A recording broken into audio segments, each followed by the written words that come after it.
Prime minister வரணும், ஒரு chief minister வரணும் அப்படின்னா ஏகப்பட்ட புரோட்டோகால். ஆனா நம்ம சுவாமிக்கு எதுவுமே கிடையாது. முருகா என்று நீ மனமுருகி ஒரு முறை அழைத்தால் போதும் ஓடோடி வந்து நமக்கு அருள் செய்வான் நம் முருகப்பெருமான். அவர் வர்றது நம்ம கண்ணுக்கு தெரியாமலேயே அவர் இங்கதான் இருக்கிறார். நான் பேசணும்னு நினைச்சிட்டு வந்தது நிறைய. நான் இங்க உள்ள வரும்போது பாத்தீங்கன்னா அப்பதான் திருப்புவனத்துல இருந்து புவனேஸ்வரர் கோயில் இருந்து அந்த பேர் வாங்கிட்டு அன்பர்கள் எல்லாரும் வந்துட்டு இருக்கீங்க. நான் வந்தவனே கேட்டேன், எங்க எவ்வளவு தூரம் நீங்களாம் நடந்து போயிட்டு வரீங்க? நேரத்தால 4 கிலோமீட்டர், அப்ப போக வர 8 கிலோமீட்டர். இன்னைக்கு மகாஸ்கந்த சஷ்டியின் 5வது நாள். அனைவரும் காப்பு கட்டி விரதம் இருக்கும் அன்பர்கள். இவங்க இவ்வளவு பேரும் இந்த நேரத்துல இவ்வளவு சந்தோஷமாக உற்சாகமாக நடந்து போய் அந்த வேலை வாங்கி கொண்டு திரும்ப வந்து அது பத்தாதுன்னு ஒரு கும்மி அதுவும் நடனமாடி அந்த முருகன் மேல் நீங்கள் கொண்டுள்ள அன்பும் பக்தியும் மட்டுமே தான் உங்களை இப்படி செயல்பட வைக்கிறது. நீங்க சும்மா நாள்ல 2 நேரம் சாப்பிடாம இருந்தா 3வது நேரம் தலைவலி பண்ணுவோம். ஆனால் என்று நீங்கள் காப்பு கட்டி இங்கே வந்து அமர்கிறீர்களோ, காப்பு என்பது அந்த இறைவன் உங்களுக்கு இறைவனிடம் நாம் வேண்டுகிறோம், இறைவா என்னுடைய இந்த சஷ்டி விரதத்தை எனக்கு நன்றாக முடித்துக் கொடு, எந்த தடங்கள் இல்லாமல் முடித்துக் கொடு, எந்த இடையூறும் இல்லாமல் முடித்துக் கொடு என்று அந்த இறைவனை வேண்டிய நாம் அனைவரும் காப்பு கட்டுக்கொள்கிறோம். கல்யாணங்கள்ல காப்பு கட்டுவாங்க, அதை கேள்விப்பட்டிருக்கோம். அடுத்து விரதங்களுக்கு மட்டும்தான் காப்பு கட்டுதல் இருக்கு. ஒன்று, அந்த விரதம் எந்த தடையுமின்றி நமக்கு நல்லபடியாக முடிய வேண்டும். இன்னொன்று, வெளியில் என்ன சூழ்நிலைகள் ஏற்பட்டாலும் உங்களை அது பாதிக்காது. உங்கள் குடும்பங்களில் என்ன நிகழ்வுகள் நிகழ்ந்தாலும் இந்த 6 நாட்கள் உங்களுக்கு எந்த தோஷம் எதுவும் வராம காப்பு கட்டி இங்கே வந்து நீங்கள் அமர்ந்து விடுவீர்கள். இது வந்து மிகப்பெரிய வரம். நான் தான் சொல்லுவேன், இங்க வந்தவுடனே வந்து சண்முகானையாட்டியும் அதுதான் சொன்னேன். அவர் சொன்னார், அம்மா இந்த சிவகங்கை மாவட்டத்திலேயே சூரசம்ஹாரம் எங்கேயும் கிடையாது, நம்ம கோயில்ல மட்டும்தான். இது எவ்வளவு பெரிய விஷயங்க. இல்லாட்டி இங்க இருக்கிற அடியார்கள் எல்லாம் ஒரு கோயிலை நோக்கி போகணும். 6 நாள் விரதம் வீட்டுல நம்ம இருந்தாலும் இந்த சூரசம்ஹார நிகழ்ச்சியை பார்ப்பதற்காக நாம் நெடுந்தொலைவு செல்ல வேண்டும். அந்த வகையிலே இருந்த இடத்திலே நீங்கள் இருக்கின்ற ஊரிலே உங்களுக்காக ஒரு கோயில் எழுப்பி அதில் அவ்வளவு முருகப்பெருமானுக்குரிய அவ்வளவு விரதங்களையும் அவ்வளவு நோக்குகளையும் அவ்வளவு விசேஷங்களையும் மிகச்சிறப்பாக நடத்தி வந்து கொண்டிருக்கிறார் நம்முடைய சண்முகநாதன் ஐயா. நம்ம எல்லாருமே வாழ்க்கையில வந்து வீடு கட்டணும், இடம் வாங்கணும், நகை வாங்கணும் அப்படின்னு தான் நினைப்போம். ஆனால் ஒரு குடும்பமே சேர்ந்து ஒரு இறைவனுக்கு கோயில் அமைத்து அவருக்கு தொண்டு செய்வதே எங்களுடைய லட்சியம் என்று இருந்து கொண்டிருக்கிறார்கள். இவர்களால் மட்டுமே இன்னும் இந்த சமயம் உயிர்க்கிறது.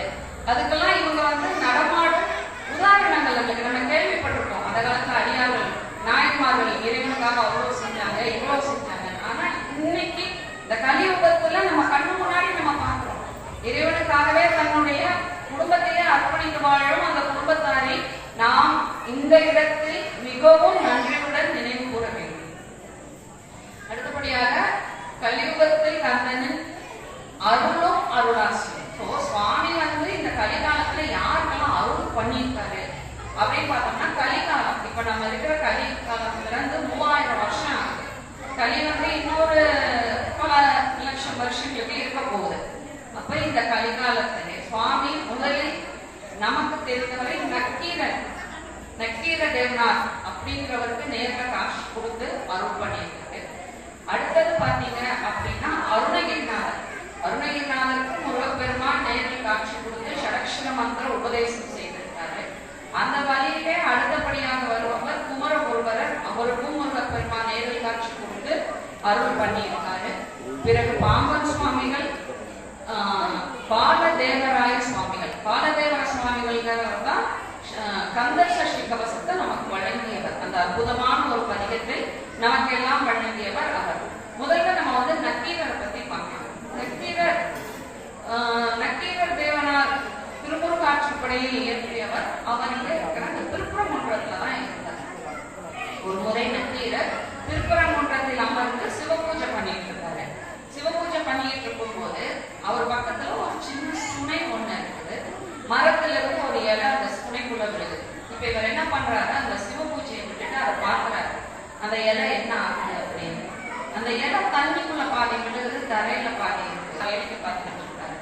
அப்ப பாத்தீங்கன்னா அங்க டக்குனு கற்கிமுகி அப்படின்னு ஒரு பூதம் வருது. அந்த கற்கிமுகி பூதத்துக்கு இறைவன் வந்து ஒரு சாபம் கொடுத்திருக்கிறார் சுவாமி. என்னன்னு பாத்தீங்கன்னா, யாரெல்லாம் சிவ பூஜை ஒழுங்கா செய்யாம மனம் அதில் லயிக்காமல் செய்கிறார்களோ அவர்களை எல்லாம் நீ சிறைப்பிடி. அவர்கள் 1000 பேர் சேர்ந்தவுடன் உனக்கு விடுதலை. அவங்களை நீ கொண்டுட்டா உனக்கு விடுதலை. இந்த பூதம் 40 வருஷமா வைக்கணும். ஏன்னா அவ்வளவு கடுமையா எல்லாரும் சிவ பூஜை பண்றாங்க. யாருமே அதுல இருந்து மனம் ஒன்றிதான் பண்ணாங்க. 40 வருஷம் கழிச்சு இந்த 1000 நபரா நக்கீரத்தையோட கொண்டு போய் அந்த சிறையில அடைக்கிறாங்க. அடைச்சிட்டு அந்த கத்தி முடி குளிக்க போகுது. குளிச்சுட்டு வந்து எல்லாத்தையும் நம்ம சம்மாரம் பண்ணி சாப்பிடுவோம் அப்படின்ட்டு அது குளிக்க போகுது. இவரை உணவு போட்ட உடனே அந்த குகையில இருக்கிறவங்க எல்லாரும் சொல்றாங்க, அதாவது நீ எப்படா மாட்டின, நீ வந்துட்டியா போச்சு, நீ தான் 1000வது ஆளு, எங்களோட உயிரெல்லாம் ஒன்னாதான் இப்ப போக போகுது அப்படின்ன உடனே நக்கீரர் சொல்றாரு, கவலைப்படாதீங்க, நம்முடைய முருகப்பெருமான் இருக்கிற வரைக்கும் நம்ம யாரும் ஒன்றும் செய்ய முடியாது. என்ன முருகா முருகான்னு சொல்றீங்க, அவர் என்ன அவ்வளவு பெரிய ஆளா அப்படின்றாங்க அங்க இருக்கிறவங்க. இவர் சொல்றாரு, இன்னொரு கதை சொல்றேன் கேளுங்க அப்படின்னு. இன்னும் நம்ம பூதம் குளிச்சுட்டு வரணும், அது குளிக்க போயிருக்கு. அதுக்குள்ளே இவர் இன்னொரு கதையை சொல்றாரு. ஒரு மன்னன் ஒரு காட்டில் இருந்த முனிவரை நோக்கி வருகிறார். வந்து சொல்றான், முனிவரை பார்க்க வந்த உடனே பாத்தீங்கன்னா முனிவர் அங்க இல்ல, அவரோட பையன் தான் இருக்காரு.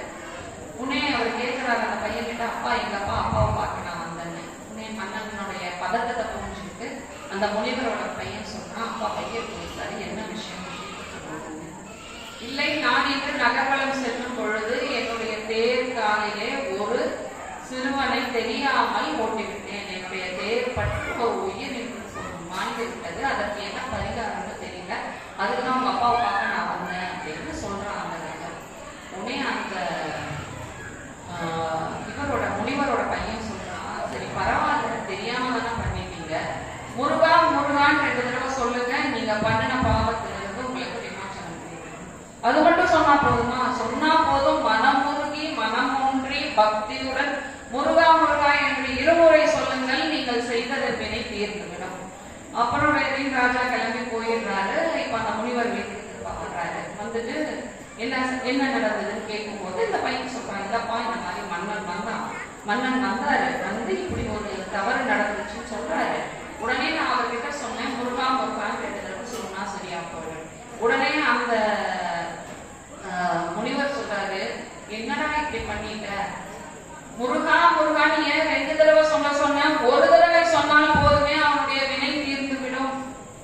ஓவர் டோஸ் கொடுக்க கூடாது. நம் என்ன தவறுகள் இழைத்திருந்தாலும் முருகா என்று ஒரு தடவை சொன்னால், மனமுருகி மெய்யுருகி சொன்னால் அதற்கு விமோசனம் கிடைக்கும். அதுக்காக நீங்க ஒவ்வொரு தடவையும் தப்பு செஞ்சுட்டு முருகா முருகான்னா முருகா மன்னிக்க மாட்டாங்க. திங்கட்கிழமையில இருந்து ஞாயிற்றுக்கிழமை வரைக்கும் தப்பு பண்ணிட்டு ஞாயிற்றுக்கிழமை முருகா முருகான்னு 2 தடவை சொன்னா அதெல்லாம் கிடையாது. ஒரு தடவை நம்ம உணர்ந்து சொன்னா மறுமுறை அந்த தவறை நாம் செய்யக்கூடாது.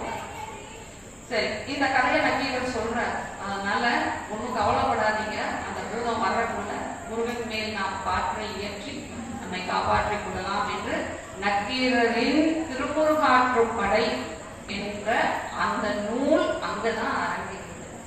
அதிலே அவர் 6 படை வீட்டு முருகனையும் மெய்யுருகி மனமுருகி பாடியிருப்பார். அவர் பாடி முடிச்ச உடனே அவர் வந்து திருப்பரங்குன்றத்துல ஆரம்பிச்சு பழமுதிர்ச்சோலையை முடிச்ச உடனே ஒரு வேளானது வந்து அவர்களை அடைத்து வைத்திருந்த மலையை பிளந்து அந்த கற்குமுகி என்கிற பூதத்தை பிளந்து அனைவரையும் காப்பாற்றுகிறது. இன்னைக்கு நீங்க அந்த வேலை எடுத்துட்டு வந்தப்ப அததான் நான் நினைச்சேன், எப்பேற்பட்டது அந்த வேலாயுதம். அதனுடைய